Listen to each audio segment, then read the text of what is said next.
Ladies and gentlemen, welcome to another episode of the Word of the Day podcast, coming to you as always, pre-recorded from the RAV4 studios.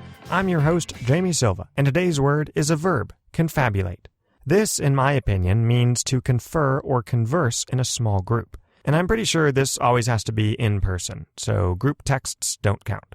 Think of maybe a meeting on the pitcher's mound to discuss whether to intentionally walk the next batter, or perhaps a small cluster of friends whispering amongst themselves in a corner. See, I always think of confabulate as implying a little bit of plotting or strategizing, or at least saying things only intended for the ears of others in your little group. Maybe this is because I'm mixing it up a little bit in my head with the word conspire or the word conspiracy. But on the other hand, if people are conferring just amongst themselves, it shouldn't be shocking if they're discussing stuff that they'd prefer wasn't the talk of the town. The online definition just says, quote, to talk casually or chat, unquote. You'll notice that this leaves out the small group in confidence angle entirely, which I would object to.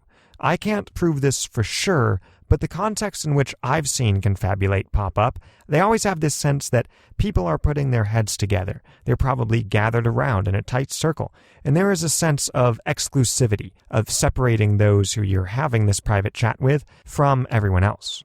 One way to think of it is that confabulators are generally described as speaking in low tones. And why do this if not so as to restrict the audience, perhaps even to just one other person? So I would say that the implication of a smaller group is there, and it's even likely that those in it are being cliquish or secretive. Backing up this interpretation is the abbreviation of confabulate, which is just confab. Confab as a noun means an informal private conversation or discussion, and as a verb it means to conduct an informal private conversation or discussion. So once again, it's quite clear that those engaged in a confab are speaking amongst themselves privately, and they would not welcome a stranger wandering up and joining the confab. If they did, at minimum, the conversation topic would probably change abruptly. So people at a party loudly debating the merits of their favorite craft beers are not confabulating. They're not holding a confab. But those same people muttering quietly to each other about how it's probably still a little too early to leave without seeming impolite, but they will depart at the first available opportunity, they are almost certainly confabulating, and maybe casting furtive glances this way and that as they do so to make sure they aren't being overheard. Let's now get some examples of confabulate in ordinary conversation or writing. Example number 1. Jonas and his friends were quietly confabulating in the back of the history class about which pizza joint to hit up afterwards, so they missed the announcement that the midterm had been moved up to Thursday. Example number 2. Coach Morgan called a 20-second timeout and gathered his players around for a quick confab next to the bench. Badly in need of a basket, they decided to run one of their sneakiest plays, which involved all 5 players on the court shouting, "What's that over there?" And then, when the defense looked to see what it was, exploiting the distraction to make an easy layup. Example number 3 comes from the novel Washington Square by Henry James. In the large room where several different groups had been formed and the hum of voices and laughter was loud, 2 young persons might confabulate without attracting attention. With the examples out of the way, it's time for another edition of Conversation Etiquette from a dozen decades ago, in which I read some sage advice from the book Manners, Culture, and Dress, published in 1890. Today's advice comes from a section entitled Whispering in Society, which obviously would count as confabulating. Quote, it is considered extremely ill-bred when 2 persons whisper in society, or converse in a language with which all present are not familiar, unquote. So yes, it is probably impolite to have your own little whispered conversation in the midst of a larger group, especially if it's punctuated by sudden outbursts of laughter. This simultaneously attracts attention and signals that others are not permitted to join in the fun, as if they were, you probably wouldn't be whispering. As for the second half of the quotation regarding speaking in a language that the bulk of those around you are unfamiliar with, I guess this is also questionable. But on the other hand, what a fantastic conversational perk. At any point, you and whoever else also speaks that language can just switch to it in public and exchange whatever confidential commentary or information you wish, without even bothering to lower your voice. This sounds immensely useful to me. Now, be aware that everyone around you will probably presume you're talking about them. just as they might do if you were whispering, and honestly, they're probably correct, but I think that's a price worth paying. This is also a great reason to learn another language, so you can eavesdrop when people are speaking it in public under the assumption that you can't follow along. Their confabulations will be as an open book to you. Now, that is it for the main sense of confabulate, but there is actually another that's pretty fascinating. In the field of psychology, confabulate means, quote, to fill in gaps in one's memory with fabrications that one believes to be facts, unquote. So basically, people can create fake memories of stuff that never happened to them, but they're nonetheless certain did indeed occur.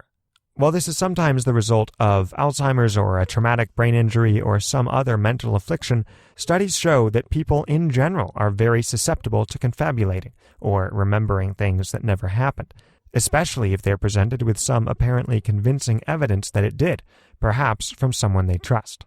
In fact, in preparation for today's show, we persuaded producer Pete that he was indispensable in putting it together, when in reality he was mainly just confabulating in hushed tones with some of our editors. I couldn't tell about what, because they were speaking in fluent German. Extremely rude of them. I felt quite shut out. Anyway, I myself have a pseudo-scientific theory for why confabulating is common even for people in full possession of their faculties, which I'll go ahead and dub a gratuitous observation about something, which is an ever-popular segment on this show where I share an opinion about whatever I choose, whether you wanted to hear my thoughts on it or not. So, it seems to me that we store both imagination and memories in our brains in the same format, so to speak, as if they're all the same type of video file. And you can't tell automatically which is which. You have to actually review the content, what is in that file, and judge whether it makes sense as something that did or could have happened to you. For some stuff, it's pretty obvious once you check. Like if you frequently imagine yourself as an astronaut and you have a picture in your head of yourself moonwalking on the moon, it isn't too hard to put that image in the "I made that up" bucket.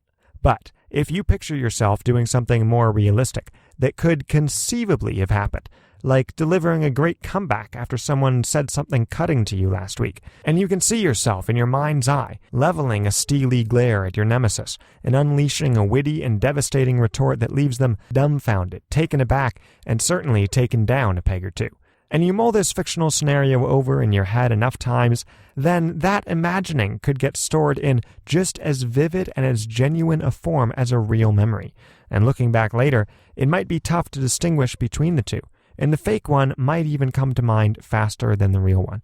And just like that, you've confabulated. This reminds me very much of a scene and a theme running throughout the movie Inception, in which a character is told never to mix together memories with imagination, because then you run the risk of losing the ability to distinguish between them. You confabulate the one and doubt the other, because in your head, they all look the same. I suppose if you did want to use this sense of confabulate in normal conversation, I can suggest a couple ways to do so. It might be good to toss it out when you want to accuse someone of misremembering something, of uttering a total fiction, not because they deviously hope to deceive, but because, and isn't it sad, they cannot distinguish in their own minds between things that happened and things they have merely convinced themselves happened. A couple examples might be, "No, you did not mend the wheelbarrow last weekend as you promised. I'm afraid you're confabulating again." Or perhaps, "I hate to burst your bubble, but I think you confabulated that childhood story you always tell of accosting a burglar who had broken into the house and frightening him into submission. In reality, the would-be thief just happened to step on a loose Lego in the living room, screamed in agony, and then lay on the ground incapacitated until the police arrived." Okay, that is the end of today's episode. I want to thank you all for tuning in to the program. It was a pleasure to present it to you, and I hope you come away with genuine, unconfabulated memories of a superlatively entertaining and unimaginably informative show, because that's what we aim for. Until next time, this has been the Word of the Day podcast. I'm Jamie Silva.